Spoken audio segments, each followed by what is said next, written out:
Well, in studio now is Media Monitoring Africa Director William Bird to take us through some of the details of this. William, thanks so much for coming in to talk to us.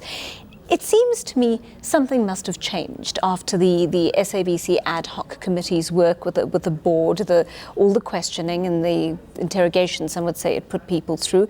But it seems unusual that this is continuing after the board has intervened.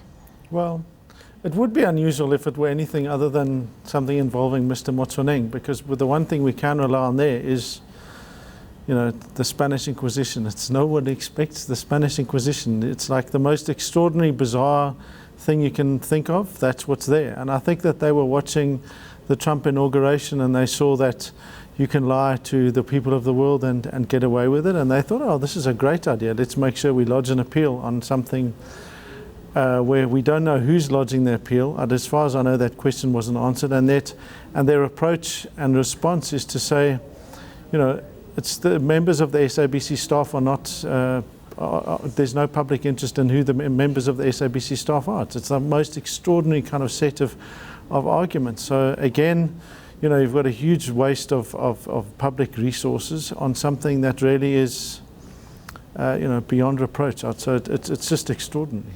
Is it fair for this ad hoc committee to call on Faith Muthambi to answer when clearly somebody at the SABC has to take responsibility for this decision? So look, I think that we need to know who actually took the decision to lodge the appeal, because there is no acting board. Their senior management isn't there. And if it is Mr. Aguma, we need to know on what basis and on what authority. And given that there is no board there and that the minister is the sole shareholder, then yes, I think it is appropriate that they ask her to explain what's going on there and how this could possibly be. Let's break down some of the aspects contained in this application. The SABC is saying one of the aspects of its argument is that acting CEO James Aguma not be held personally responsible to pay the costs of the previous application. Now, we know that's become quite a useful thing in these SABC court applications, holding people individually responsible. That seems to me to be a bit of a tricky thing for the SABC to be asking to be rescinded.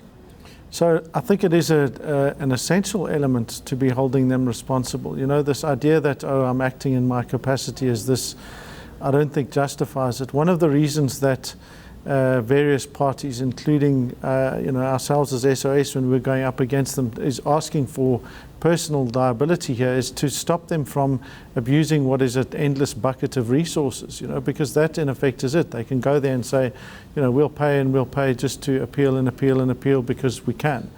And the moment you introduce this personal liability thing, it means that at some point Mr. Aguma has to be the one who carries the can for this. And I think that that's fair and appropriate given the shocking treatment and the shocking issues that have been going on at the SABC. If they showed just the tiniest little smattering that they seem to care about legal process for their 8 journalists and the threats that have been issued to their journalists, it would be a different scenario. But they're callous and uncaring in that regard. So I think we can feel very little for them for being expected to pay. Let's look at this argument they've put forward. SABC Council saying only 3% of the SABC's budget comes from the government, while 85% of its income comes from its own commercial activities, so it's not funded by taxpayers' money. I mean, the fact that they can have an advocate who stands up in a court and makes that kind of argument about the public broadcaster is shocking and embarrassing. Yes, it is funded like that. The SABC is funded like that, but it is very clearly set out as the public broadcaster. It's not something that is, the same willy-nilly just because it gets its funding from advertising that it means it's got no public service mandate. It's in the law, it's in the Act, it's everywhere. For them to even attempt to argue that is, it's almost Donald Trumpian in its ridiculousness and stupidity. William, I have to ask you, having been through watching the whole process of the ad hoc committee's work and believing that change was possible, having seen the latest move by the SABC, is the ad hoc committee's work going to make a shred of a difference in the long term? We have to believe that it will. I think it comes down to what recommendations they make, and critically if those recommendations form the body of the general tasks of the interim board.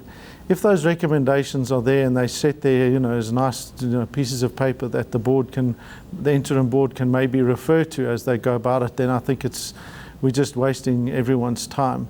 Clearly, though, the people that have made these decisions are still living like it's 2016, and that they're accountable to no one, and that they can do whatever the hell they like. We have to hope and believe in our constitution and in Parliament that they actually will take these processes forward, that they will implement the recommendations, because if they don't, then our democracy, frankly, is in deep, deep trouble. William, thanks so much for talking to us. Good to have your perspective on that story. William Bird is from Media Monitoring Africa.